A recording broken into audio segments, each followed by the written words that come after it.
Hello guys! Welcome sa kusina ni Daddy Jury. Magluluto tayo ngayon ng pork giniling. Ating mga sangkap, pork giniling, onion, garlic, tomato sauce, and then yung mixed na carrots, patatas, and beans, then oil, and then black pepper. So we can start gisa-gisa. Gisahin lang natin ang ating bawang at sibuyas. At isang matinding shoutout muna dyan sa mga kapwa ko OFW na nagtatrabaho dito sa ibang bansa. At sa mga followers natin dyan sa Pilipinas. Sa walang sawang panonood sa aking video.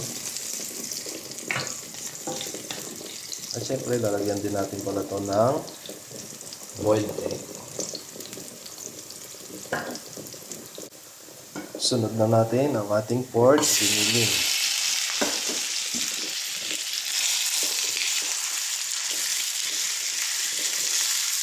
Gisahin lang natin siya until mag-light brown.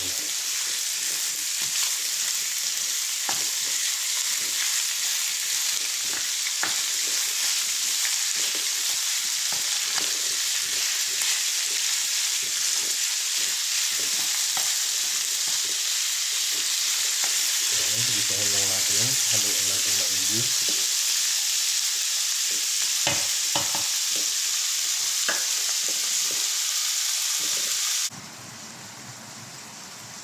So ayan, pwede na natin siya timplahan ng pampalasa.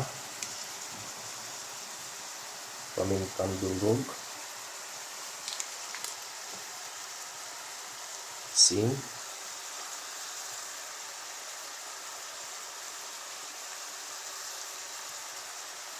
Then mix lang natin siya ulit. Tomato sauce.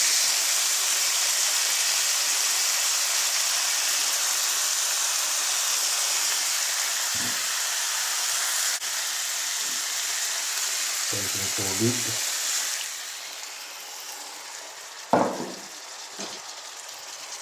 Sasaluin natin siya ulit.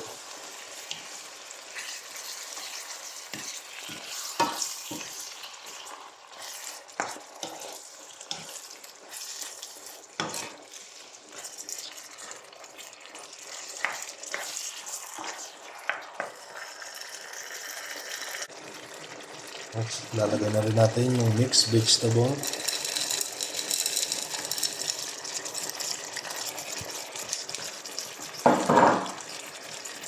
Ayan, mix. Mix lang natin siya guys.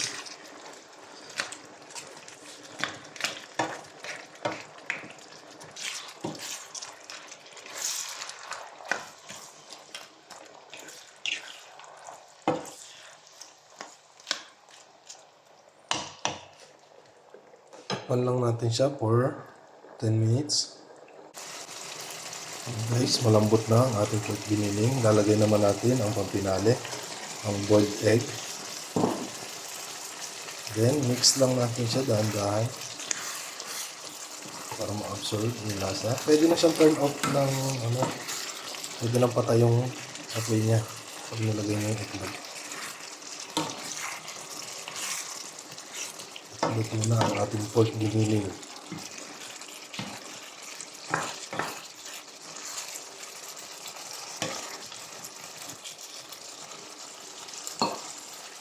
So ayan guys, luto na ang ating ulam for today. So big shout out sa mga followers, mga viewers at sa nagsishare ng ating video. So hanggang dito na lang guys. Bye bye!